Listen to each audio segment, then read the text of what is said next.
2007 presque man maa géré élection AFP fii ci Mbacké yaa ngi dégg Moussa Niass responsabiliser ma yaa ngi dégg yëkk responsabiliser ma na ma comme que yaa fa nekk yow yaay gérer élection yi ma gérer élection yi ba élection yi jeex mais dama gis ne gunge naa doomi jàmbur muy doomi Kaolack aw ma ci ndam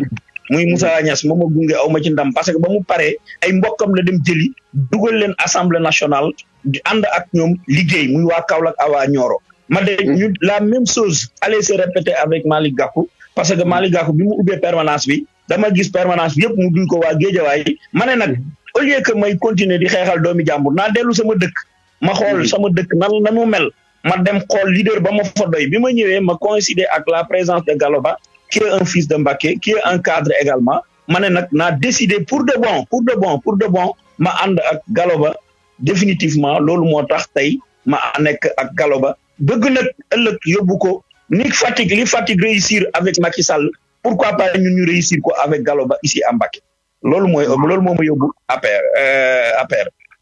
di la fàttali nag le directeur Ousmane mi ngi studio bi à tout moment aussi mën na intervenir ci débat bi waaye maanaam bi nga duggee Mbacké dañuy gis ne foofu ñaari leader moo fi nekk kenn ki directement moom mooy le maire sax bi nga xam ne tey jii moom mooy Abdou Mbacké Ndao nekk aussi APR du mu jumul yow nga choisir Galoba choix boobu moom lu tax lan la choix boobu demee ndax maanaam Galo nga yaakaar ne fa la mbir ma nekk wala sinon Abdou Mbacké dafa amul poids foofu ci dëkk bi ñuy wax Mbacké. non mais Olof dafay wax ne je m'excuse je n'ai rien contre Abdou Mbacké Ndao mais Olof dafay wax ne garab bu la sutul du la may ker vu mon expérience politique moi je ne peux pas me ranger derrière quelqu'un boo xam ne nii non seulement que bon bu ma ëppee njàng du lool du un cadre boo xam ne nii mën naa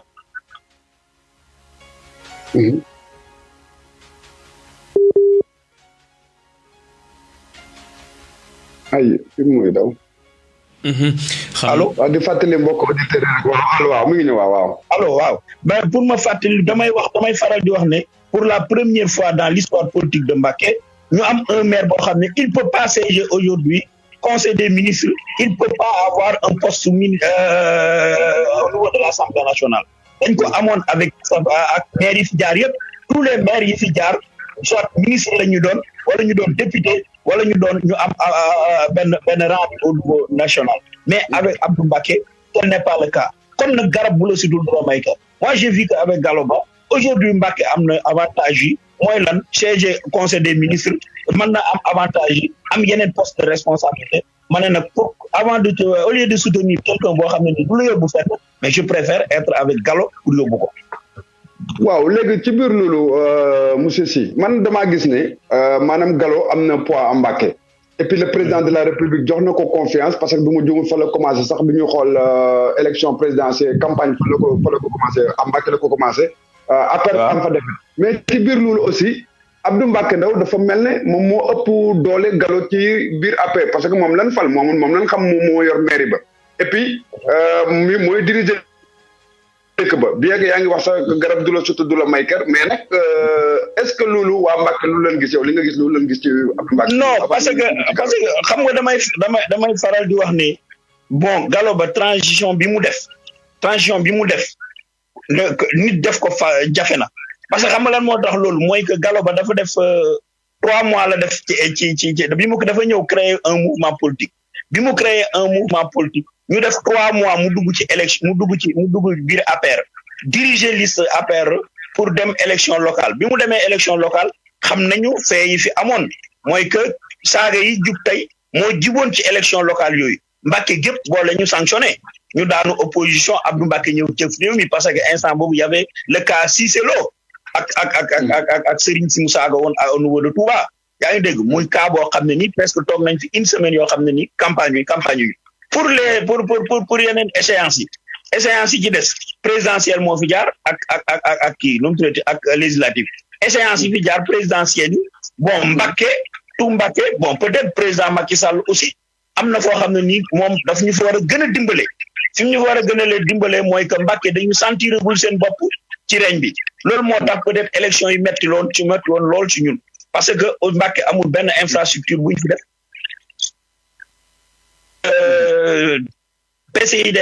PICD bi mu ñëwee moom amul impact benn amul Mbacké bokku ci woon première kii bi Mbacké premier programme Mbacké bokku ci woon loolu lépp mu doon yoo xam ne nit ñi mer nañ ko bon ñu sanctionné ñu négativement pour les présidentielles ñu dikk législative c'est pas Gallo qui a été sanctionné Abdou Mbacké la Mbacké o jël def ko seen député ñu def ñu au niveau de la commune de Mbacké ñu choisir Abdou Mbacké pour wax la ne la waa Mbacké doyal nañ ci Abdou Mbacké ñun sang ñu ne comme que Abdou Mbacké moo jiitu Gallo jiituwul te Abdou Mbacké mooy nekk député mais on va voter négativement cette liste là loolu moo tax ñun ñu dem opposition moo tax opposition ñàkk au niveau de Mbacké loolu mooy histoire mooy kii bi jeunesse bi quoi. waaw loolu ndax du faay foofu ca Mbacké nga xam ne ñaari leader APR nekk fa war a nekkoo de ànd liggéeyal APR maanaam division bu maanaam division sax laa ko tuddee am fa ndax fi mu ne tey doone non du faay non du faay xamal dox du faay Abdou Mbacké bokkul APR daf koy wax ba léegi nii da koy wax boo waxee mu ne moom souteneur u Macky Sall la mais bokkul APR mais un parti politique boo ci doog a ñëw booba Moustapha Cissé Lo avait une force il y avait une force benn force bi auprès du président de la République moom moo dem Moustapha Cissé Lo moo dem manipuler ñu jël Abdou Mbacké Ndaw dugal def ko tête de liste biñ ko defee tête de liste en sanctionnant Gallo wax na ko tey boo dégloo audio yi en sanctionnant Gallo mu ne ab président nañu jël Abdou Mbacké Ndaw dugal def ko tête de liste ñu def tête de liste Abdou Mbacké sanctionné ko loolu moo tax ñu ñàkk les élections bi ñu demee après ba président xam ne le président a été induit en erreur il a été induit en erreur par Cissé Lo loolu moo ñu ñàkkloo élection yi mais si Gallo aurait été choisi moi je sais que Gallo allait passer. waaw mais loolu laa lay wax ne maanaam lan moo waral Moustapha Cissé Lo moom nekk moom leader politique foofu à Mbacké bokk APR aussi xam Gallo bu baax xam ku ko di le maire de Mbacké mu choisir directement le maire de Mbacké ndax affaire bu dafa dawee ci kilifa diine yi wala waa population Mbacké ñoo bëgg directement rek monsieur Abdou Mbacké Ndaw boobu. non du population Mbacké parce que population Mbacké bu ñu bëggoon Abdou Mbacké Ndaw ci élection législative yi bu waxoon bu ñu xam ni mu gagné woon élection municipale yi da koy gagné waat élection législative yi parce que moom lañ choisir pour mu dem représenter la commune de Mbacké waaye waa Mbacké dañoo bañ ne ñoom duñ yóbbu ñu préféré yóbbu ay Fatma Diop yóbbu ay Kiné Mbaye bàyyi ko fi kon xam nga ne Mbacké sanctionné nañ ko mais Moustapha Cissé Lo c'est quelqu'un boo xam ne nii sooy ànd ak moom boo rabaissé wu doo ànd ak moom te suñu leader muy Gallo Ba du quelqu'un boo xam ne nii day rabaissé wu Gallo lu bari nit ñi ñi ngi def nit ñi dañ koy reprocher loolu sax dañ koy wax ne ko nit ñi dañuy jaamu seen soxla mu ne man loolu bokkul ci man ba du question jaamu soxla man effectivement nit la koo xam ne il est digne parce que am na loo xam ne boo ko defee tey bu subaa nit ñi wax ko la preuve en est que tey waa ji cité na ko ci li muy kii nii pour wan la na la am na haine bu ko waa ji yoreel te waa ji il était puissant mënoon na xam mën na choisir quelqu'un d'autre bu waxee président mu gëm ko ci la waxee président ne bon comme que noonu la demee on va essayer Abdou Mbacké au lieu de prendre Gallo loolu lépp c'était des manigances de Cissé Lo Cissé moo kii mais moi je sais que si c'était à refaire président de la République de def loolu mu defoon parce que xam ne qui est Cissé Lo xam ne qui est Abdou Mbacké Ndaw aujourd'hui le leader incontestable aujourd'hui à Mbacké c'est Gallo Ba. waaw léegi damay bàyyi directeur du dee am na lu mu ci sànni léegi parce que damay dugg directement ci Moustapha Cissé Lo bu ak coow li nga xam ne indi na ko ci Sénégal seen parti boobu. directeur. ndax Moustapha Cissé Lo boobu. ndax maanaam li mu yëkkati kàddu yi yëkkati yow teewlu nga ko baax a baax pour ak Moussa Sy moom tam bàyyi ci xel aussi.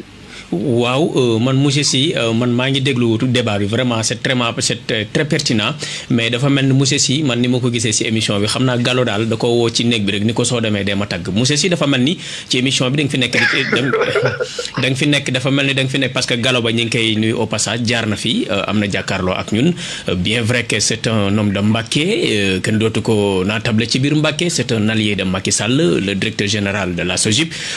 Moustapha Cissé Lo tey yenn na li nga xamante ni mooy mbënd mi di coow li waaye xam naa ak nii ngay waxee gëm naa ni di la baar di laaj ñu posé débat bi rek te ñu bàyyi man dama lay ñaan nga bàyyi tagg bi ñu bàyyi ba si kanam nga bàyyi tagg bi ngay tagg Gallo Ba monsieur Cissé. non xam nga du tagg peut-être yow yaa ma xamul mais baara xam na ma gis nga man su may ànd ak nit dama ànd ak Moustapha Niasse pendant 18 ans nii laa ko doon défendre à un certain moment AFP dafa vidoon Mbacké responsable des jeunes responsable des femmes dem responsable adulte yi dem ñëpp dem mais man maa nekkoon ci rajo yi mu mel ne AFP 1000 AFP la wala 1 million de militants la AFP am Mbacké su may défendre leen man du may dem damay gëm loo xam ne nii li may gëm ni foi la de bonne foi laa ciy demee. moo tax lu ma nekk rek dama ciy dem ak fidélité ak sincérité. yaa ngi dégg. loolu mooy peut-être loolu mooy sama défaut sax en politique nit ñi dañ ma koy reprocher. parce que bi may nekk AFP nit ñëpp dañ i bëggay démarché na ma dem si yàlla na ko yàlla yërëm. te yeexe ñu. Moussa Sakho ministre démarché na ko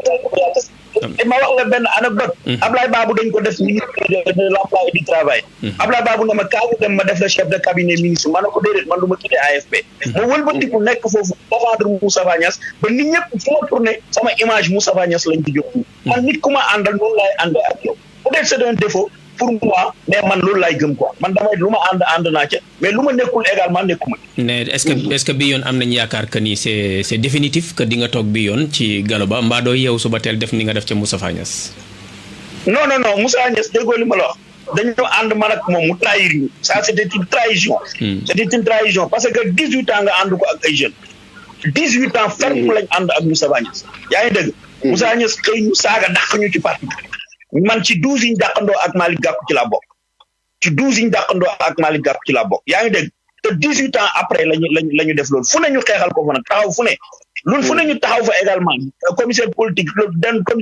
fu ne ay Tamba ay Ziguinchor ay Kolda fu ne ñu dugg fa pour massifier le parti yaa ngi dégg mais dama moo tax nag ma ne nag cette fois-ci man je préfère reculer ñëw ànd ak sama rak parce que Gallo Ba c'est mon jeune frère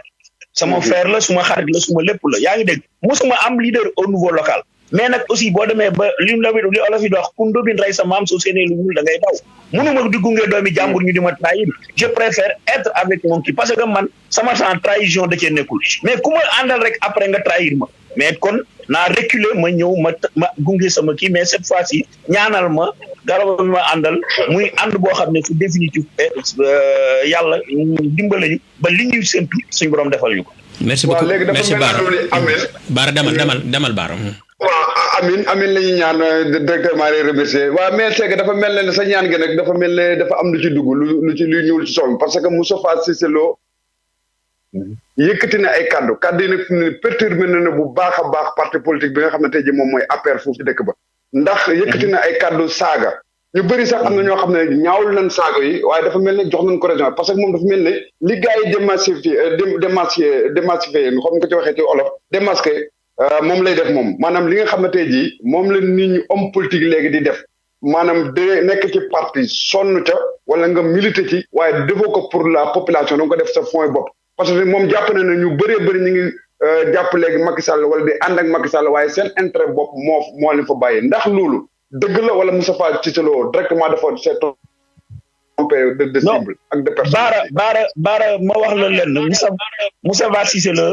c'est un ami Moussa Cissé Lo c'est un ami à moi parce que li wax ma la c'est un ami à moi Moustapha Cissé Lo bi ñu nekkee ci bi ñu avant xeex bi di démarrer ñun ak Moustapha Niasse dañu toog Touba man moom Moustapha Niasse ñu ne Moustapha Niasse kii dafa sonn ci yow da nga ko war a jox kër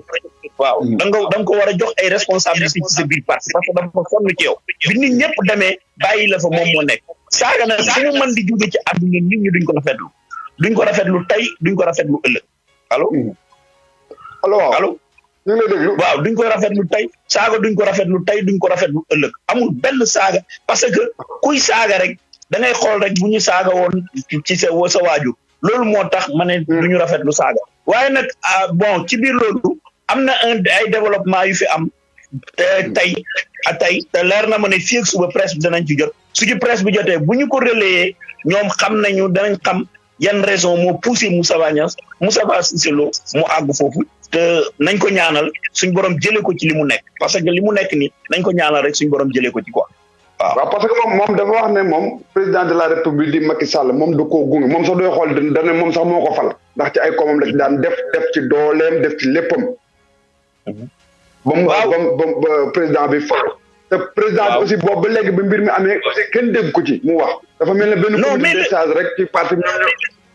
mais Bara Moustapha Cissé Lo gënu ñi Macky Sall àndal Moustapha Cissé Lo gënu ci jàng Moustapha Cissé Lo gënu ci judd Moustapha Cissé Lo ëpp ci xam-xam nga dem ba ñu jël la tey Moustapha Cissé Lo bi ko président di jël di ko def président CEDEAO mais nit ñëpp dañu taxaw na ko waa président yow xam nga li ngay def mu ne ki nga xam ne ni jàngut CEP sax bu baax amu ko nga jël ko di ko def président CEDEAO mu ne leen c'est un fidèle compagnon à moi. da nga bàyyi leen mu jël ko jox ko CEDEAO mu dem Afrique diriger Afrique gépp waaw diriger Afrique gépp def fa des bons résultats dellusiwaat Sénégal mais bi mu dellusee Sénégal bon lii waa ji di wax bon parce que toujours dafay am ñoo xam ne nii peut-être la présence de Moustapha Cissé Lo auprès du président de la République gêne la bon ñoom it aussi c'est de bonne guerre parce que politique moo bindoo noonu politique toujours dafay am xeexante xeex mooy am ci biir politique yaa ngi dégg Cissé Lo aussi peut-être dafa am ñoo xam ne nii ñu ngi ci wetu président nekkul en bon terme ak ñoom bon loolu moo tax mu kii mais président man jàpp naa ne li mu war a defal Cissé Lo lépp defal na ko parce que mënuñ la def premier vice-président à l'Assemblée nationale yóbbu la CEDEAO te au moins Cissé Lo à un certain moment il envoisonnait au moins 9 millions par mois di ko fay ci kii te il n'est pas cadre yaa ngi dégg gënu fi jàng ëpp fi xam-xam yaa ngi dégg kon nag président de la République ba mu ko waree jox na ko fay na ko waaw léegi man dafa am benn demande boo xam dama la ko bëgg a def waaye fi mu ne nii damaa xamul ñaar la sax waaye damaa xamul ci ban lay commencer parce que maanaam silence bu président de la République silence bi nga xam ne am na ko ci Macky ci Moustapha Cissé Lo waaye moom Moustapha Cissé Lo ci boppam dafa yëkkati ay kaddu maanaam mel na kuy ŋàññi ki nga xam ne mooy Gallo Ba loolu lan moo ko waral te Gallo Ba kenn dégg ko ci wax ji non xam nga dama lay wax ne la haine bi moo yàgg entre Cissé Lo ak moom ak Gallo parce que Cissé Lo li mu gëm mooy nit ki dafa booy da ngay ñëw di ko jaamu di ko tarbul boo ko jaamoo tarbiru ko loo bëgg mu def mën na ci teg bakkanam mais dama ne la peut-être défaut la ci ñun suñu leader ki ñu àndal peut-être Cissé Lo noonu la ko gisee moom dafa war di rabaissé wu ci weesu ci yëpp mais Gallo du rabaissé wu ci kanamu Cissé Lo xalaatu ko sax yaa ngi dégg loolu moo tax loolu moo tax tey li am si Gallo Ba c'est un leader boo xam ne dafa gëm boppam parce que c'est un cadre war na mën a am ci réew mi lu ne te Massamba du ko jàllale Mademba du ko jàllale loolu mooy benn bi ñu des mooy que le silence du président de la République mais silence du président de la République c'est normal gis nga kilifa day wax tuuti day jëf lu bari di wax tuuti yaa ngi dégg day jëf lu bari di wax tuuti et puis un travailleur foo ko fekk kàddoom du bari si Macky Sall nit ñëpp mën nañ seede ne moom il n'est pas un gars boo xam ne day pleurnicher tout le temps di wax rek d'ailleurs sax loolu moo tax nit ñi di wax yarute yaa ngi dégg Macky Sall loolu la ko yàlla bindee Macky Sall du nit koo xam ne ni day intervenir à tout moment et à tout le temps Macky Sall day bàyyi ba war a dóor mais bu dóoree nag nit ñi day xam ne dóor na loolu mooy kii bi bu dóoree rek nit ñi dañ xam ne dóor na parce que démb ak tey Sénégalais yi xam nañu président dóor na voilà. waaw léegi man comme man mi nga xam ne man xam naa la bu baax a baax te yow fi mu ne nii yow daa nga kaas lu gën a loo xam ne tey ji moo gën a oyof lii waaye ci kaas daa nga ko def yow maanaam lu gën a loo xam ne parti yi fi jaar nekkoon au pouvoir nga leen di ŋàññi te maanaam dooy xool dëkk boobu dafa mel moo gën a neex reñ bi nga xam ne tey jii moom la Macky Sall am foofu ci biir Sénégal lan moo ko waral maanaam da ngaa nekk xam nga lan c'est que doole dafa wàññeeku wala lu mu demee non Baara tey la sama doole gën a yokk parce que xam nga lan moo tax sama doole tey la gën a yokk mënuma ànd ak un leader mu am ci man confiance entière il a une confiance totale envers moi yaa ngi dégg buy def wax ma suy lu mu man di nekk danaa ko xam en amont et en aval yaa ngi dégg muy suma xarit di suma rak di suma lépp ñu ànd man ak moom yaa ngi dégg et puis suñ position démb ak suñ position tey bokkul mënuñu nekk si pouvoir aussi wëlbatiku di ŋaañi pouvoir bi loolu mënul nekk parce que ñun ñi ñëpp tey nekk ci touche xam nga kenn gënuma je suis l'homme le mieux positionné pour wax ci ñi xëccoo pouvoir bi parce que man dama xëccoo pouvoir topp ak nit 18 ans man toog naa nit ak 18 ans mu dem ci taabal di toog bay wax Ablaye Wade loo xam ne nii rus naa ko génne ci sama génn te tey loola la mu doon wax dara nekk ci moom yaa ngi dégg kon dama wax ne Sénégalais yi bu ñu dof gars yi dañ leen di nax gis nga ñu nekk ci opposition bi nii di yuuxu jot ci nguur gi rek moo leen tax a di yuuxu mais bu ñu jotee ci nguur gi ñooy pire tey ñu fi nekk yaa ngi dégg ñooy pire ñu fi nekk parce que 18 ans d'expérience du caaxaan te def naa ko opposition ànd ak nit tey am na loo xam ne ni man dama ne vécu la yaa ngi dégg kon ñoom ñi ñëpp nekk ci touche bi di ŋaax ñëpp lenn mooy seen objectif mooy que ñu récupérer le pouvoir def ci dem comment te bu ñu ko récupérer woon tey parce que pouvoir da ngay il faut faire très nga pouvoir boo ko yoregul da nga naan nii laa koy yore mais pouvoir dafa am ay réalité boo xasee toog ci siège bi yeneen réalité ngay gis sa bët beneen vision ngay am loolu mooy inconvénient pouvoir yaa ngi dégg boo ko gisee boo ko yoregul nag danaan su ma ko yoree mais su yàlla defee ba nga yor ko xool da nga xam ne réalité bi lii la te nii lañ ma parce que pouvoir moo lay wax nii lañ ma yore doo wax pouvoir nii laa la yore. léegi sëñ Ousmane du dee amuloo ci yokk ma dugg ak moom ci li nga xam ne problème bu mag la foofu ci Sénégal muy problème mu ndox mi waaye nag comme ci dañoo nekk ci dépasse de diggante Cissé Lo ak pouvoir bi comme ni mu ko waxee dinaa ci dellusiwaat sax. am na benn réalité boo xam ne yow xam naa ne le directeur da nga koy dégg ñu koy développé nañ ko soxla bëri ci journal bi. muy ndox ma nga xam ne moo nekk foofu ci dëkk muy Mbacké. muy ndox moo xam ne qualité bi baaxul. te foofu nit ñu bëri ay kaas nan ko. kenn amul ci résultat yow Séga tey ji yaa ngi fii taxaw ak toog ñu nekk en direct la DMG ñu ko bëgg ñu indi ñu ci ay leeral ci ndox moomu lan moo indi la mauvaise qualité boobu foofu ci Mbacké. waaw ndox bi baara ñun ñëpp dañuy judd fekk fi ndox mi fekk fi ndox mi bi ñu juddoo fekk fi ndox mi peut-être loolu la ñu yàlla séddee suñu boo demee Kaolack dañ daan wax naan seen ndox ku ko naan da say bañ day xum yaa ngi dégg nga dikk Mbacké ñu ne la Mbacké ndox mi ndoxu xorom la mënul boo ci fóotee sax sa yére day yàqu yaa ngi dégg c'est normal man adhéré naa complètement ci cause bi li gaa yi xeex noonu c'est noble parce que aussi mboxu Mbacké boo mënoo ko naan mënoo ci def dara actuellement nii damay wax ne nga am na benn waay bu koy wax ne Mbacké ñetti kii lañuy fay ñetti facture dañuy fay facture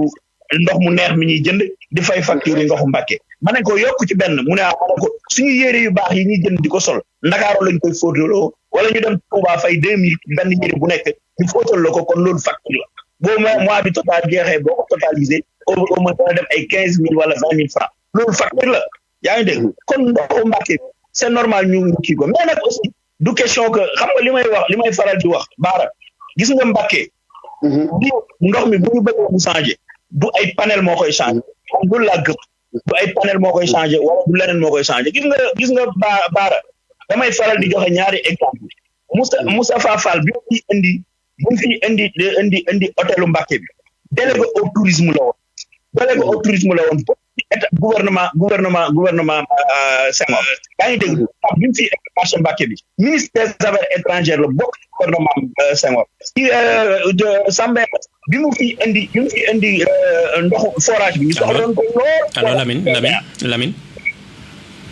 waaw man dama bëggoon intervenir tuuti rek balaa ngay jëm parce que Lamine yaa ngi développé lu am solo mais des fois man personnellement ci studio bi xam naa ni bilaay yàlla su ma sañoon tey ñu jàkkaarloo ma ne ci studio bi foofu la doon dàqee parce que yow yaa ngi xeex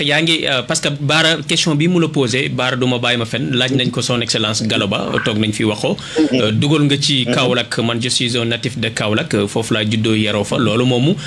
tu as raison waaye dama lay dellu si tuuti loolu ci jamono démb lañu wax parce que man su fekkee yaa ngi may gis fa laa juddoo te loolu awma ko ñeneen dernière génération bi amuñ ko mais li ma mënta accepter muy Mbacké parce que population bi dafa toog tey di xaar Gallo Ba di xaar Macky Sall à qui que ce soit maanaam sama maam bi ba ki nga xam ne judd na ci année 2019 bi kooku maanaam dafa soxla ku ñëw soppi ndox mi parce que yow tey soo fi nekkee di défendre le président Macky Sall dara ump ko dara tewu ko ngir mu changer li nga xam mooy doxini ndox mi wax segam sax Mbacké yéen alhamdulilah segam yéen a ngi naan bay dem di fóotlu di yóbbu feneen am xaalis mais ki nga xam mi ngi toog amul ndox bu mu naan may wax naan ay loolu maanaam affaire authenticité la mais man est-ce que tey ma ñëw est-ce que nekkul defet yow nga toog ngay défendre loolu naan sama maam yi loolu démb la woon est-ce que du defet ngay wax loolu en tant que nga ànd ak affaire je pense que incompréhension dafa am foofu man ak yow waxuma démb la woon de damay def benn historique dama ne ndox bi forage bi ko Sambeel di indi Mbacké nit ñi soxla woon nañ ko lool en 81 parce que Mbacké booba pour nga xëy naan rek problème lay doon lépp était sec amul dara loo xam ne nii moo ci ndox mi suñu yaay yi dañ daan rooti ci teen yi di dem feneen ak feneen bi Sambeel la ñëwee ndox mi di bi Sambeel la ñëwee indi fi ndox mi Mbacké instant boobu foofu lañ tolloon ñu ne alhamdulillahi rabil alamin mais par exemple dama lay defal jeunesse wu len mooy njariñu ñun ñu war a jël suñu doom tungoom ko gunge ko mu toog table conseil des ministres di siéger parce que réew mi nag quoi qu'on puisse dire am na foo xam ne nii tant que suñuy doom accédé wuñ fa pour ñu am yenn besoins yi noonu la état parce que ñun ay état yu néew doole lañu am ba il faut que ñu jàpp ne ñun ay état yu néew doole lañu am nekkuñ un état développé comme Europe ak yooyu Europe bu jël Europe cas bi du posé wu. mais ndax yow gisoo que ni Gallo Ba muy diriger SOGIP ñu jox ko Dakar Arena pour foo ay milliards te mu jege Macky Sall ndax mënu ko woon boole ni ko président ndax doo ma fàccal man ma defar ndoxu Mbàkke.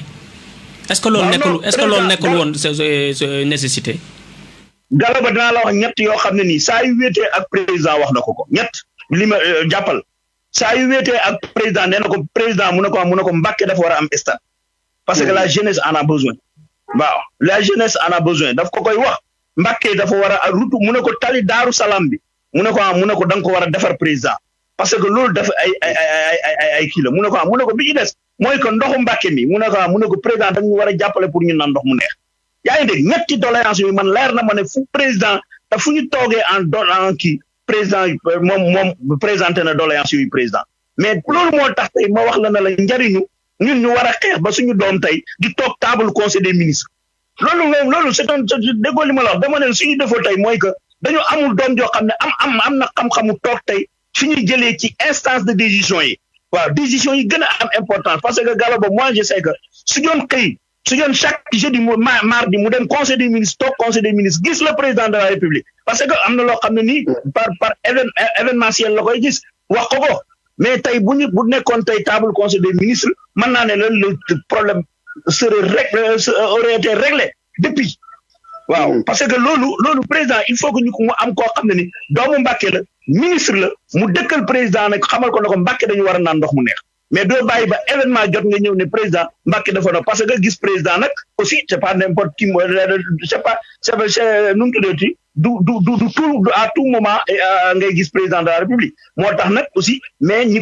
am chance tey gis président boo demee Kaolack am nañ chance boobu yaa Mariama Sall qui est là Mariama Sarr qui est là-bas yaa ngi dégg Mimi Touré est là-bas yaa ngi dégg mais tey dans le département de Mbacké malheur boobu lañu amuñ kenn kuy toog tey conseil des ministres di siège di présenter doléance Mbacké président di ci jël. mais Lamine benn question pour ma mujjee ci Bara Lamine yow da nga am leader boo xamante ni Gallo Ba ñun xam nañ ku jege président Macky Sall la soo ma waxee loolu du ma ko nangu. Gallo Ba heure bu ko neexee heure bu bëggee gis Macky Sall mun na wax ak moom du ma nangu loolu te askan wi ñu ngi lay déglu tu as un leader boo xamante ni il est trop proche au président de la République du Sénégal. Non, je confirme. Mais dans le président de la République, il a autant de dossiers. Il gère un pays. Autant de dossiers, il gère un pays. Il gère tout le Sénégal. Mais toujours ses proches collaborateurs. Nan lay gérer Sénégal ay stade ay Dakar Arena. Non, ñun stade boobu dañ ko soxla. Dañu soxla tey stade Mbacké parce que tey amuñu fu jeunes yi épanouisé. xam nga tey amuñu fan la jeunes yi di dem pour football amuñ ko parce que stade bi tey bu ñu ci jotoon dañuy daw commencé na ko nag commencé na stade bi mi ngi ko commencé na ko temps yi yaa ngi dégg mais dañ ko ci sant remercier ko mais tey bu am na déggoo li ma la wax dama la wax ne la am na loo xam ne ni ça doit être au quotidien toujours président di la gis nga di ko wax président dossier bi te et puis gis nga bu ñu naxante yow Thierno gis nga dafa am loo xam ne nii table du conseil des ministres ki gis nga tey bu Gallo Ba nekkoon ministre de l'hydraulique tey benn exemple boobu laay jël bu nekkoon ministre de l'hydraulique tey fu mu mën a jëlee ji ndox mu neex dana ko jëli indi ko Mbacké waaye dégg bu doon toog table de conseil des ministres boobu nu mu tuddati Serigne Mbaye Thiam nekk ministre de l'hydraulique moom mu nekk ministre de la jeunesse su Serigne Mbaye Thiam bëggee stade dana ko defaral stade mais su bëggee ndox mu neex Serigne Mbaye Thiam dana ko indi ndox mu neex parce que loolu foofu dafa am loo xam ne ni tant que accéder woo ci instance de décision yenn yi même loo wax président dana la dégg mais nag ça doit être au quotidien. waaw mais sëñ Ousmane maa ngi jégalu du dee mën naa ko dóor benn question. demal Bara sa pare naa demal loolu laa ko bëggoon laaj rek. merci beaucoup man dama for ñuy wax poids bi Gallo Ba amoon Mbacké dafa mel ni amatu ko est-ce que loolu moom moo tax ba tey di le président bàyyi ko ci poste bu wala war na ko mën a proposer pour mu nekk ministre mu liggéeyaat mu dugal ko mu def ko ministre. non Gallo man président yow comment dire Bara ñun dañuy bi ñuy ñëw di jël si Dekkal Ngor bi ñuy ñëw di bokk si 4000 voix lañ fa fekk 4000 voix xam nga ci ñaata voix lañ toll tey actuellement nii d'après Gallo li mu abattu au niveau de xam nga ñaata ci kii lañ ñoo ngi au moins au niveau de la commune de Mbacké man nga fi jëlee 37000 voix te 4000 voix lañ fi fekkoon yaa ngi dégg mais c'est à cause de Gallo Ba tout ce travail là yaa ngi dégg nit ñi dañu parce que li ma la wax lii rek Mbàkke bu suba man mi ànd ak Galo Ba nuit et jour man mi ànd ak Galo Ba nga xam ne nii leer na ma ne xam naa li mu liggéey yàlla xam na ne waa Mbàkke dañuy yàkkamti suba ñu ne suba la élection yi ñu jël dëkk bi jox ko Mbàkke parce que xam nañ ne actuellement nii pour ñu bokk ci réew mi pour Mbàkke bokk ci réew mi y a qu'un seul fils qui peut faire développer le Mbàkke monsieur Galo. kon du ma la déggee baax dafa mel ne élection locale yi jàlloon moom mooy mairie bu Mbàkke bi ne kii erreur la woon ci population boobu boo xam ne population Mbàkke da ko def. non mais wax naa la li yàq suñuy élection baara toog nañu une semaine yoo xam ne ni campagne ñu après les faits de Cissé Lo toog nañu une semaine yoo xam ne ni campagne ñu booba nit ñaa ngi ci terrain bi di kii ñemewuñu génn sax ne ñun Macky Sall lañu àndal parce que booba Cissé Lo am na fi problème ak sëñ Abdou Fatah yaa ngi dégg yàq suñuy élection te booba Galo Ba dafa créé crème après président tàllal ko loxo 8 mois après 3 à 4 mois après mu daw dugg mu dem APR di doog a ñëw nag APR waa APR aussi amuñ générosité xajal ko waaw amuñ ko Galo Ba li mu am nii mais kenn jàllalu ko dafa xuus ba egsi ci fi mu nekk nii te aujourd'hui tey Mbàkke gépp nangu nañ ne c'est l'homme incontesté et incontestable pour faire développer cette ville là. waaw dafa mel ne am na ñoo xam ne ay cadre la ñu nekk Mbàkke dañ leen dégg même à l'extérieur sax ku ci mel ne Fall Mbaye mi ngi xeex ci ndox mi ku ci mel ne doomu nu mu tudd si sunu naataango. Cheikh Mbacké Dieng aussi mi ngi xeex ci ndox mi. est-ce que Galo ko ay nit ñoo xam ne ko war a côtoyer ay leaders yu mel ne moom ñu jàppale ko moom peut-être sax moom propulsé wu ci beneen poste bàyyi ñu. non mais man kenn gënuma jege Galo te maa ngi ci ndoxu Mbàkke mi. kenn liit boobu maa ngi ci wax naa la ko léegi nee naa la cause bu noble la wax naa la ko léegi nee naa la cause bu noble la mais nag aussi ñun li ñu man mooy que waxtaan ak le président poser ko doléance Mbàkke saa yi ñu ko gisee na ko président mu ne am Mbàkke war nañu am ndox mu neex mais président aussi dafa am programme am am na loo xam ne lan lañu wax am nañu fi ñëwoon di ñëw am nañu fi ñëwoon bi ñu ñëwee ñu ne dañuy def ndox mu neex mais dañuy dégager dañ koy filtrer mais bu ñu ko filtrer nu mu tuddati calcaire beeg yëpp dañ koy dindi sànni ko pour am foo xam ne ni fa lañ koy parquer mais problème bi mooy que ndox moomu boo ko naanee également baaxul pour sa santé parce que ndox mi dafa war a am ay calcium am leneen ak leneen loo xam ne ni moom lay àndal yaa ngi dégg mais boo bëggee ne yow ndox mi da nga koy jël rek filtrer ko trouver une solution aléatoire mais demee nu mu tuddati affaire bi mën na revenir parce que Fatick ñi ko defoon ñuy wax ne Fatick dañu ndox ma gars yi ñu ngi daan ndox mu neex parce que dañ ko filtré mais lépp taxaw na Fatick lépp taxaw na xam nga kon am na loo xam ne nii c'est une solution durable lañ bëgg su bu daan am une solution durable nag état Sénégal dañuy naxtaan ak moom ba indil ñu ko yaa ngi wax le cas de Fall Mbaye mais ndoxu Mbàkke bi tey ñu koy xeex fii ànduñu pour wax la pour votre information ànduñu parce que Fall Mbaye ma nga fële taxaw di wax ndoxu Mbàkke mi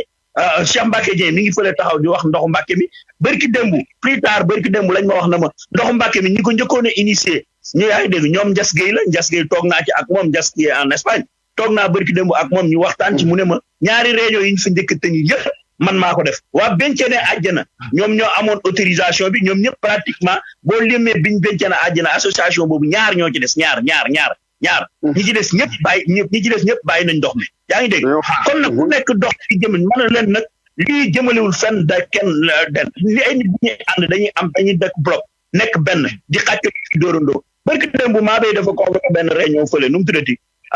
dafa convoqué benn réunion Mbàkke xewar mais nit ñëpp ñi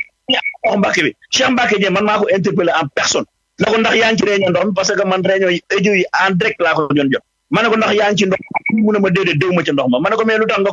ngeen convoqué nga ne demoo mu ne ma ñoo ñett beneen branche bi la mais kon ñooñu ànduñu comment ça fait dire que yow nga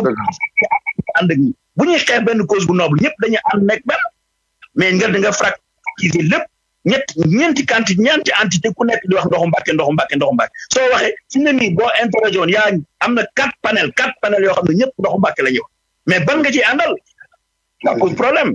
waaw mënuñ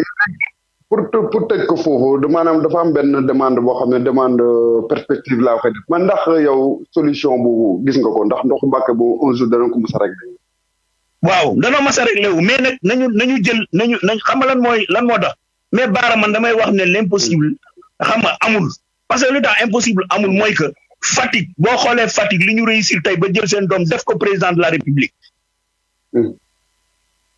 Mbacké war nañ ko mën a réussir soit avec te nag li ñuy souhaité mu nekk ak Gallo Ba yaa ngi dégg parce que aussi nañu jël suñu doom ñu def ko maire Mbacké bu ëllëgee ñu mu mën a bokk ci instance de décision bu ëllëgee fi ñuy xëccoo pour nekk président de la République mais mu wane boppam ne man mën naa nekk président de la République pour defar Mbacké parce que aussi après Dakar on parle du département de Mbacké c'est sur le plan démographique on est deuxième yaa ngi dégg kon ñun am réew mi li ñu ci bëgg war nañ ko mën a am mais nag il faut que ñu ànd boole xol yi na bokk ndey bokk baay ba li ñu wut suñu borom defal ñu. waaw léegi maanaam boole xol yi lan mooy problème bu foofu boole xol yi. non parce que y a des xam nga baara nit ñi dañ ko waxul xam nga mënoo ñëw ne ndoxu Mbacké mu am ay dossier politique nga mu leer na am na loo denc parce que gars yi dañuy wax ne man. il y a une semaine de cela xuloo naa ci ak ñoom ci biir panel bi parce que aussi mënuñu ne ndoxu Mbacké am fukki kuréel ak juróom-ñett ñu ne benn objectif bi la boo waxee ñu ne waaw kuréel yi benn lañ bu ñu amee fukki panel xeex bi benn la it waaw parce que am na ci ñoo xam ne ni tey dañoo woneegul seen bopp mais li leen tee nelaw mooy maire Mbacké du noonu lañ koy siibee parce que ku ci mel ne kan seega foofu dana am nañ seen bopp ñoom xam kii à l'étranger am nañ seen bopp yaa ngi dégg parce que ñoom de la parce que aussi ñoom ñun bi Mbacké di nekk baara ñun ñëpp Mbacké lañu màggee juddoo fi ba am 50 ans yaa ngi dégg ba suñu génnee Mbacké Ndakaaru la ñuy gën ñëwaat yaa ngi dégg lu ñu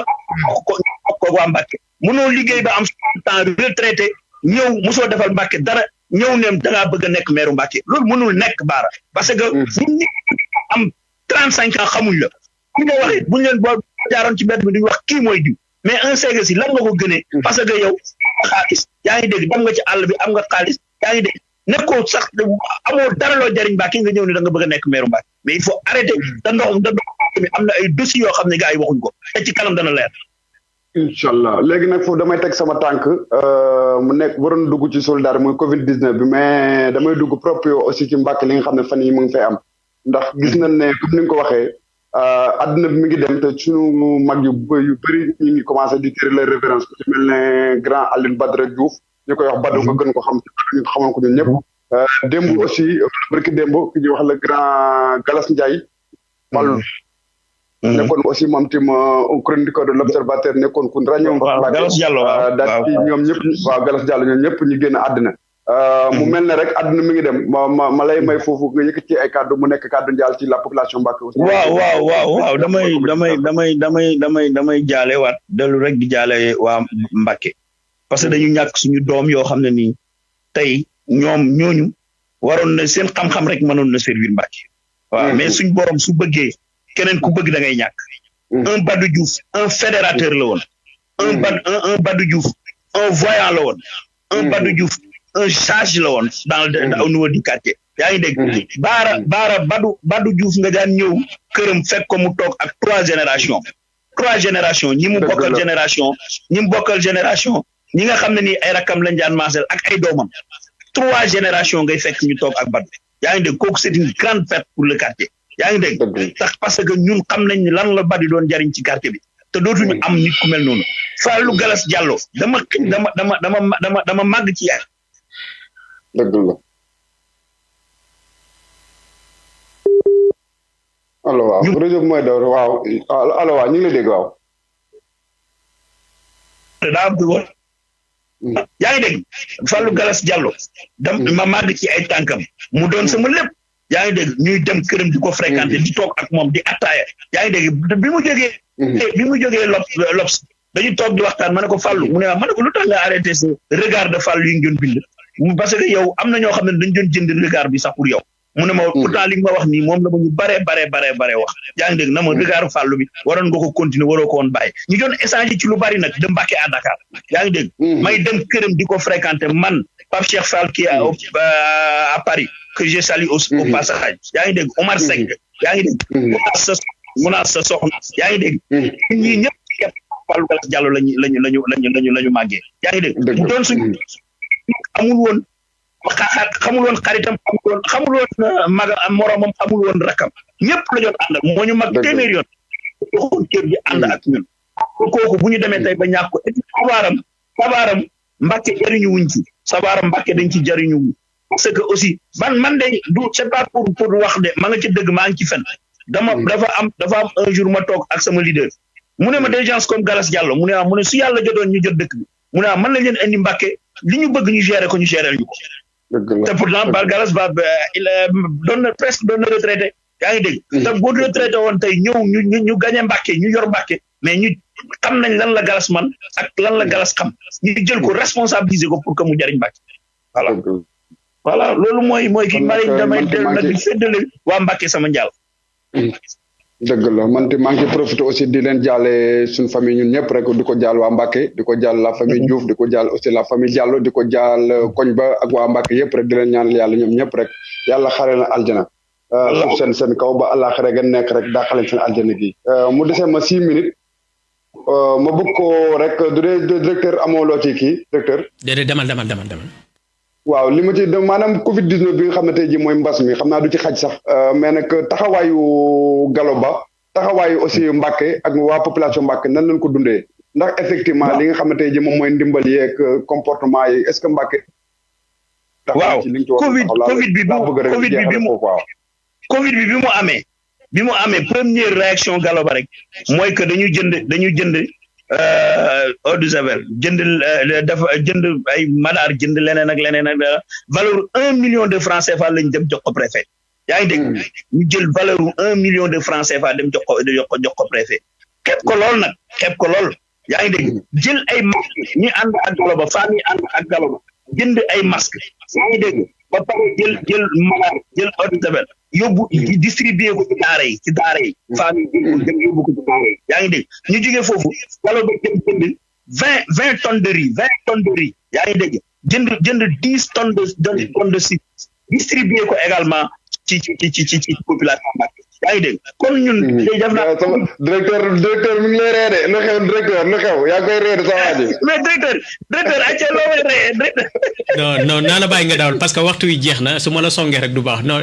nañ dem rek baax non peut-être te xeeb ko lool nag mais loolu tey te pourtant direction rek la ñu yor mais am na ñoo xam ne ñoom la waa Mbàkke et puis ma fàtte leen chauffeur yi keroog bi ñu leen di fekk ñu sonn lool ñu yëkkati une tonne de riz yëkkati 100,000 francs tekki chauffeur yi dañ ne ñu ba ñu nekkee ci confinement non dañ ne bi ñu nekkee ci confinement ak léegi tey lañu nit mas a dimbal yaa ngi dégg te bi ñu leen koy jox soxla woon nañ ko leneen ak yeneen yoo xam ne ni def nañ ko ci dëkk bi man en personne j'ai contacté mes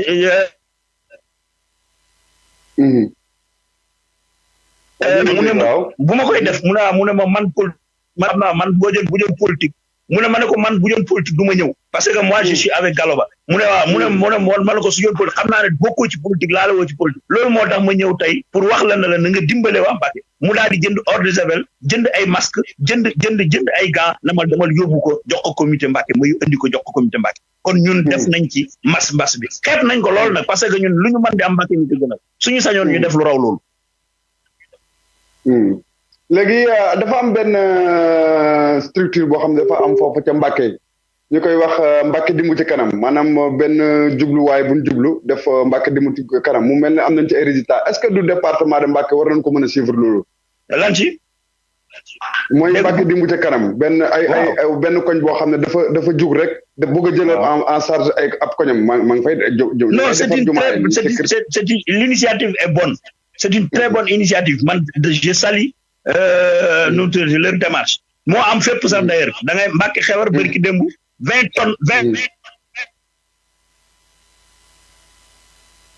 tonnes ci seen jumaa ji yaa ngi dégg waaw Mbàkke Xewar Mbàkke Xewar ca kanam Mbàkke ci kanam boobu dëkk bi Assane Ndiaye di ko coordonné 20 tonnes lañ joxe foofu Mbàkke dimbu fii ñi ngi song jumaa ji Ndoyeen boo demee Ndoyeen ay lampe la waa Ndoyeen ca kanam jënd di def électrification bi ñu koy yokk pour éclairage bi au niveau de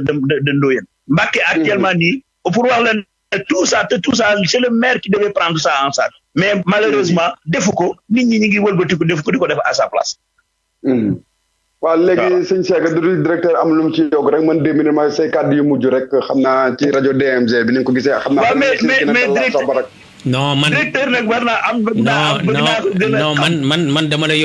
lay yóbbante ni yow Gallo Ba rek soo demee ni ko Gallo def naa mission bi loolu rek laa lay yóbbante. waaw.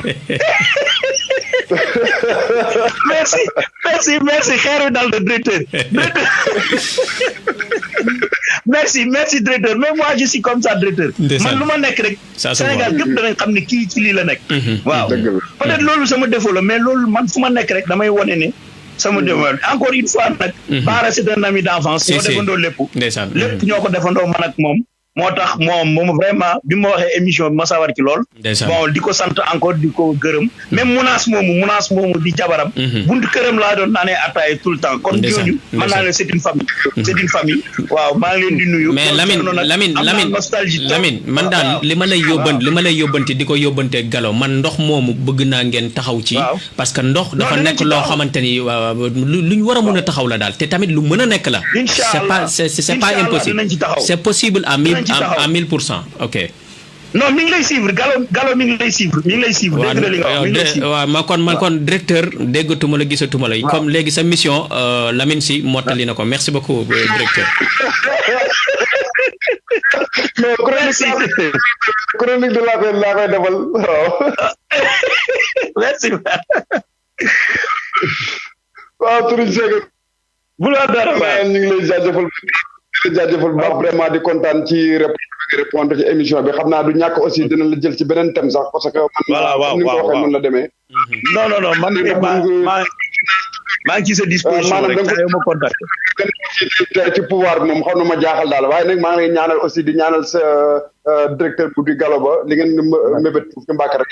waaw di la sant di la gërëm rek di la wax. merci Bara. Merci beaucoup. C'est un immense plaisir, monsieur Lamine Sy Sega depuis Mbacké. Merci beaucoup. Dinañ la xaaraat ci beneen émission boobooy dàq samedi laa lay invité 2 heures de temps émission ñu sot la incha allah. d'accord merci beaucoup mbokki jaa ngeen jëf mu nekkoon seen émission politique ci kanam tuuti ñu dem ak yéen ci li nga xamante ni moom mooy xëtub xibaar yi ci ak rédaction bi Fallou Bara Konaté ak Soxna Anna Gueye à tout à l'heure.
mbokk yi jërë ngeen jëf ñu ngi leen di jaajëfal bu baax a baax ngeen di wéy di ànd ak programme rajo DMG Média Afrique kaddu gi di bàyyi ko fii ci Tavoulia ci dëkk bi ci Italie gannaaw li nga xamoon seen émission grand débat ki nga xamoon rédacteur en chef bi ñu gën ko xam ci Fallou Bara Konaté moo doon dalal ki nga xam ñu naan ko Lamine Sy Sega foofu noonu di leader politique di ànd ak ki ñu naan monsieur Gallo Ba ñu ngi koy nuyu bu baax a baax di ko merci beaucoup ci invitation bi seen émission grand débat mardi bu jot ak rédacteur en chef ku muy dalal ci wàllu woy politique du ñàkk danañ ko dalaat ay fan yu néew jamono ji may waxtaan ak yéen ñaari simili yu toftal ci kaw juróom-ñeenti waxtu ci Italie man ak yéen ci rédaction bi ñu daal di demaat di ko jaajëfal di kontaan ci moom di feggoog moom kàddu gi sëñ Bara na nga def ñu ngi lay ziar.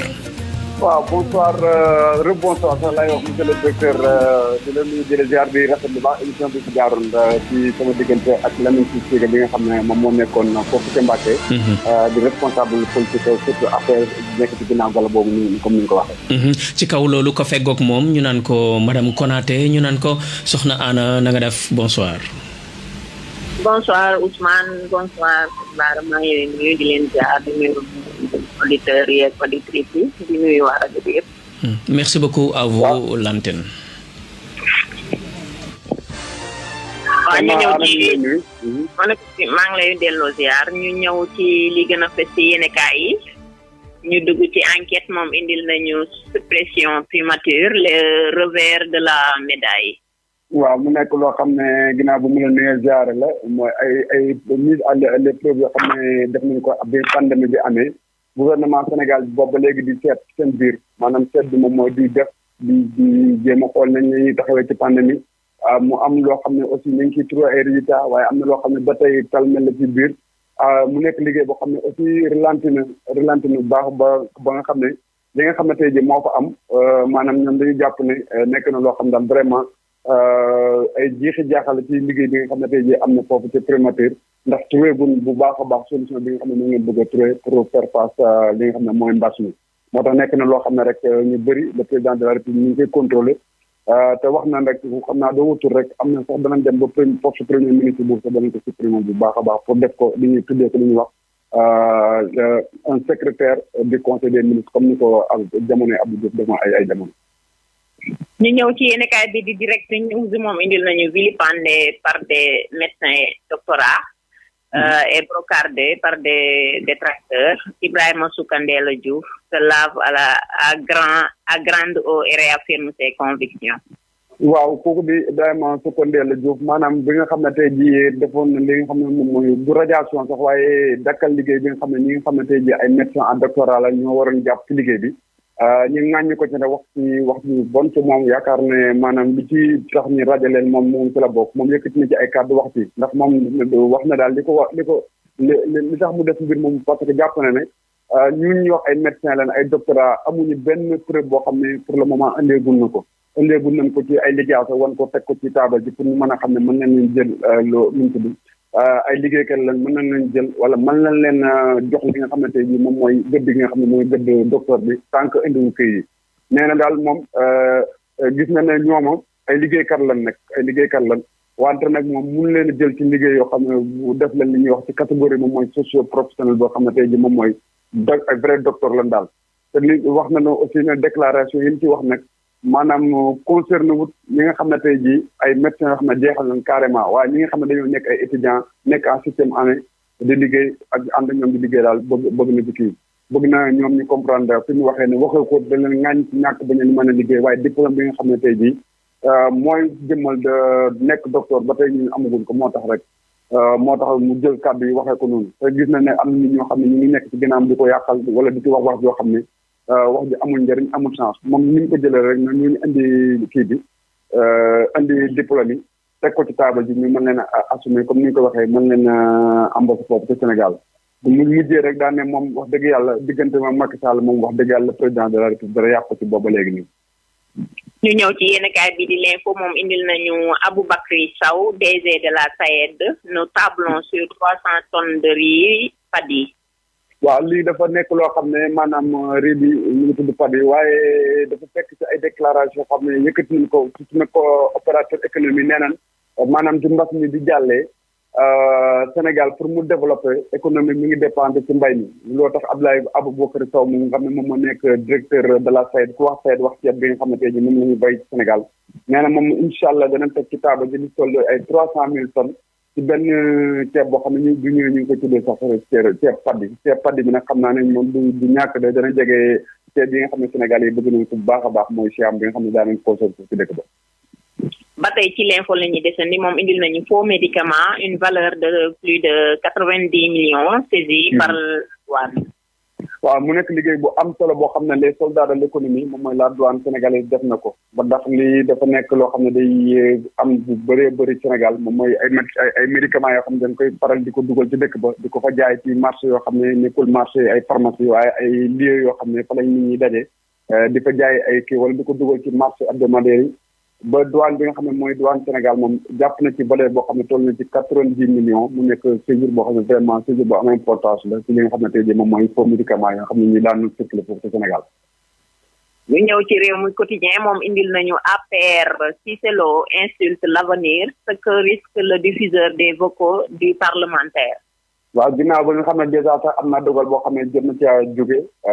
mu ñuy génne ku ko di Moustapha Cissé Lo mu muy ginnaaw bi nga xam ne tey jii def na fa ay wax joo xam ne kenn rafetlu ko ci parti APR waaye ak askanu Sénégal mooy di yëkkati ay kàddu mu nekk kàddu yu ñaaw ay saaga ci biir ay nit di saaga ay nit wala muy ŋàññi aussi ay nit ñi ngi laaj aussi ndax maanaam loolu moom dana ci am avenir bi ñëw aussi dana ci am ay conséquences ci moom ginnaaw bi nga xam ne dèjà moom jëlal na ay kiyam sax ba démissionné ci poste bi nga xam ne mooy vice président de l' assemblée nationale waaye mi ngi téye siège bi nga xam ne moom mooy siège député bi est ce que ci biir APR bi nga xam ne aussi dàqoon nañ ko fa est ce que danañ ko indiwaat wala sinon ndax dàq bu dana lié directement diggante ma ak Macky Sall bi nga xam ne moom ñaar ay waay la. ñu ñëw ci yéenekaay bi di la Tribune moom indil nañu exclu de l'APR les Moustapha vont-ils s'allier à Idrissa Seck défenestré des rangs de l'APR tout sur l'exclusion de Moustapha Cissé Lo. léegi lu nekk loo xam ne ginnaaw bi Moustapha Cissé Lo yëkkatee kàddu yi nga xam ne moom mooy saaga yu def na ko ci biir waa APR ay nit ñoo xam ne ay alliés lañ directement APR jamono yi fa nekkee ndax dañ koo génn léegi ci parti bi est ce que ñi nga xam ne moom mouvement bi nga xam ne moom lañ àndal wala mbooloo mi àndal duñ dem daal di ànd ak ki nga xam ne mooy Idrissa Seck nga xam ne ko dégg Idrissa Seck xam ne moom ci parti politique la yor Sénégal te am na fa doole. loolu aussi nekk na loo xam ne maanaam ci biir parti bi nga xam ne mooy APR dina fa indi ay jeexi jaaxa ndax Moustapha Cissé Lo nekk na nit koo xam ne maanaam am na doole trop bu baax ca parti ba ndax fal gi nga xam ne tey jii le président de la république monsieur Macky Sall def nañ ko foofu Sénégal moom am na liggéey yu bëree bëri kii na ko ca waaye nag la Macky Sall mi ngi doon wax am na silence maanaam waxu ci mbir ma am na kàddu yu mu ci njëkkat yoo nee na trop c'est trop maanaam lu ëpp tuuru attaques yoo xam ne aussi comme Diouf Sarr nee na attaques yoo xam ne kenn waru koo def wala loo xam ne aussi du yàggee dana indi ay jeexi-jaax ci kii bi nee na message bi nga xam ne daal ñu ngi koy jàllale daal ginnaaw bi Moustapha Cissé Lo waxee ñu mooy képp koo xam ne aussi def nga li nga xam ne tey jii maanaam Moustapha Cissé Lo def nga ko APR moom ñu lay ubbilee ay buntam waaye ñu lay tëjalee buntam képp koo xam ne aussi yaa ngi koy def wala di ŋàññi ay liggéey yoo xam ne wala di ŋàññi ay doxalin yoo xam ne yaa ngi koy ci parti politique bi ñu ngi ko fay def wala ñu ngi ko fay amal. ci yéenekaay bi di Vox Populi moom indil nañu évolution de la Covid-19 138 morts 44 cas graves et 78 nouvelles infections. waaw man dafa mel ne rek mooy ma liy wax toujours rek maanaam ba déconfinement bi amee ba léegi nii moom fii day progressé rek ndax ñu ngi jàpp ne ci léegi ñu ngi ci 138 morts boo loo xam ne ñu ngi gën di progressé jëm kanam. cas yi nga xam ne nag ay cas grave lañ nga xam ne maanaam ñu ngi ci ay situation critique jàpp nañ ci lu mat 44 cas grave léegi nag da ci gën a yéeg moom mooy am na 78 yoo xam ne ay nouvelle infection lañ nouvelle infection doo ko waxee nag moom mooy loo xam ne aussi day jékki-jékki rek dal nit yi maanaam sax source bi mu war a dalee aussi duñ ko xam bu baax a baax mën na nekk cas communautaire mën na nekk bi ko xam ne aussi fam jaar te mbooloo ma bëri na léegi nag loola nga xam ne duñ ko boolee 78 yi ak fam jaar aussi dana kii bi dana dem ba chiffre bi ëpp lii mu nekk mbir moo xam ne aussi c'est à suivre au Sénégal. ñu ñëw ci yéenekaay bi di Les Échos moom indil nañu usurpation de fonction à Thiaroye. Un policier de la 43e promotion en service à la DAF démasqué grâce à sa femme. waaw lii nekk maanaam mbir ma xaw a doy waar foofu Sénégal ndax li ci gën a yéen sax mooy promotion bi nga xam ne tey moom la génnee moom mooy 43e promotion bi yàggul gën yàgg ci la ci def aussi mu nekkoon service à la DAF wax DAF nag moom mooy les données yi nga xam ne tey jii lépp loo xam ne tey jii moom mooy wàllu këyit ci Sénégal ci jëm ci ministère de l'intérieur foofu lañ koy traité koo xam ne nag nekkoon na ab policier ci ay jamono waaye nag dafa mel ne maanaam nekkutu ko waaye mu continuer di ko pratiquer xam naa ne problème bi mu am ak soxnaam moo tax soxnaam si moom moo ko fexe ba nga xam ne tey jii moom moo ko démasqué ba jàpp waa ji nga xam ne tey jii daan bëggoon ab policier la ba léegi nekkatu ko. ci biir Libération moom indil nañu trafic de drogue dur à la Gueule Tapée docteur Fall vendait de la cocaïne dans son cabinet dentaire. waaw mu nekk mbir moo xam ne docteur bi moom da doon faj di jaay moom jaay di faj ndax maanaam koo xam ne dafa yor cabine di muy surtout nag ci wàllu bëñ di ko faj waaye moom ci biir cabine bu nekkutoon rek di ko faj ay bëñ rek ndax ci biir kii daal yoroon na ko daan jaay li ñuy wax ay cocaïne ci biir ndax li ko jàpp sax ndax dafa am ne koo xam ne dafa ñëw foofu mel ne des patients la moom mooy day faju ci ay bëñam waaye nag bi mu duggee ba génn dañ ko jàpp ko ndax ñu ko jàpp ak ñaari kii laxas yoo xam ne laxasi cocaïne la ca poche ba buñ duggee foofu nag gis nañ fa 13 yi nga xam ne ay laxas yoo xam ne ñu ngi ci biir laxasu cocaïne la ci biir kii bi ak loo xam ne ci wàllu héroïne la nekk beneen drogue boo xam ne aussi am na foofu ci biir cabine bi nga xam ne tey jii docteur Fall moom moo ko doon yor foofu ca dëkk bi ñuy wax Dakar ca Gueule Tapée. ñu ñëw ci biir yéenekaay bi di Walf Quotidien moom indil nañu Atepa répond à Aby Ndour on ne me connaît pas dans des histoires de mœurs. waaw mu nekk mbir moo xam ne nag c'est une affaire wala moom la daa suivre la ndax ku wax fan yi dégg nañ audio yi nga xam ne Aby Ndour yëkkati woon na ko jëmale ko ci mbir mi nga xam ne amoon na ca moom muy kàddu yoo xam ne doon wax ne kooku di Père Atepa Goudiaby nekk un architecte sax la ba léegi nii foofu ca Sénégal jàmbar la woon nag ak moom ci ay li ñuy wax moleste wala sinon li nga xam ne daal maanaam da nga may dimbale ma dimbale la lu ñuy wax ci Sénégal maanaam rokk mi rokk da nga may jox ma soog laa jox te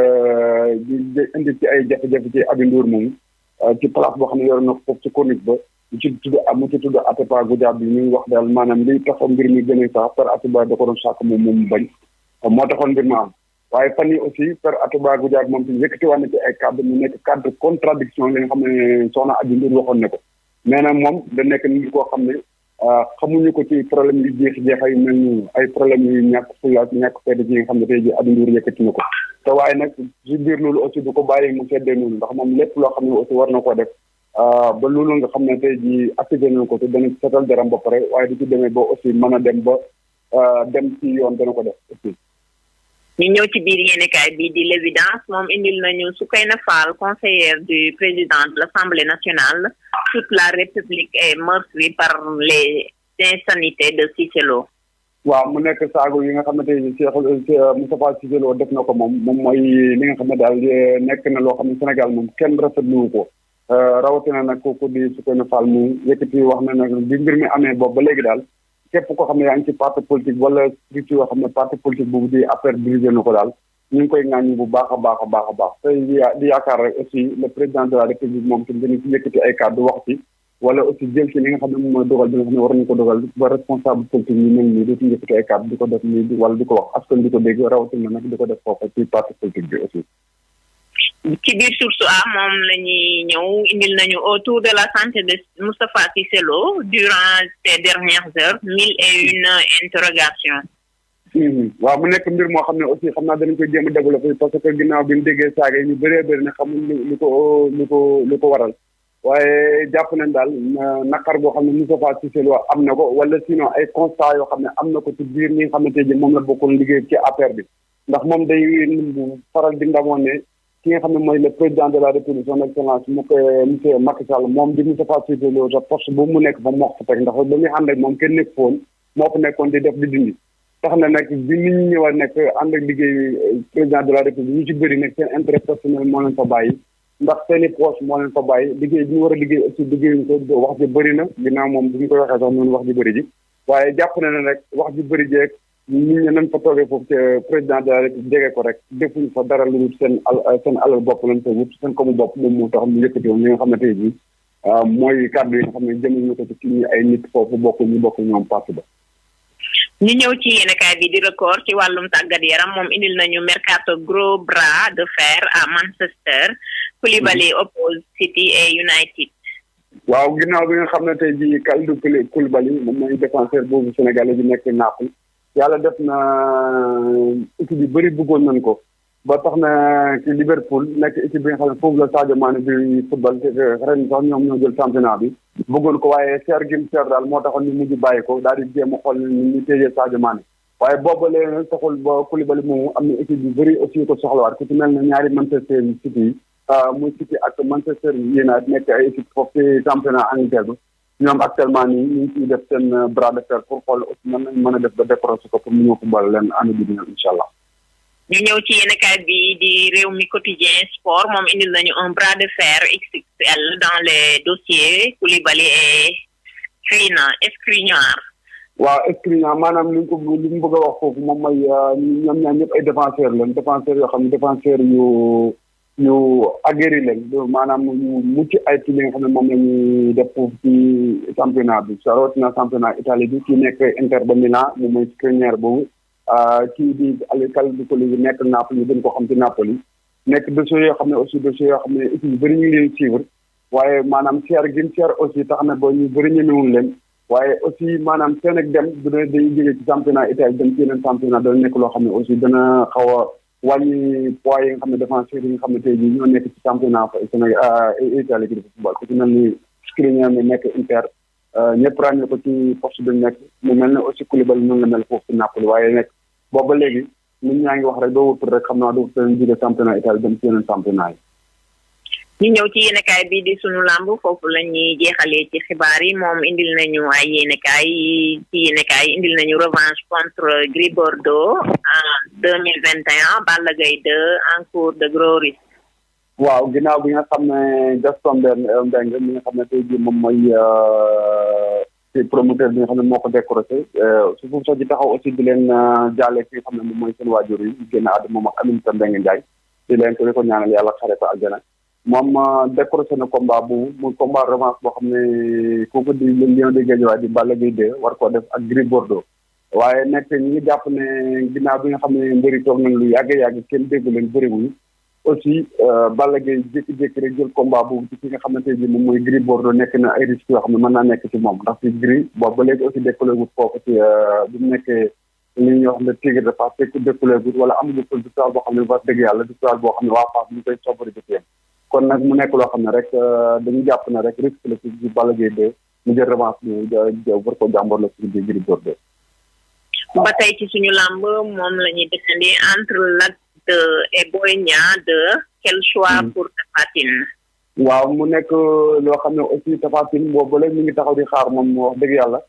kan la war a jàmbarloo ndax moom tamit ku ko dégg xam ne léegi moom àgg na foofu lu ñuy wax VIP ci làmbu sénégalais bi ñu bëri nag ñu yaakaar ne moom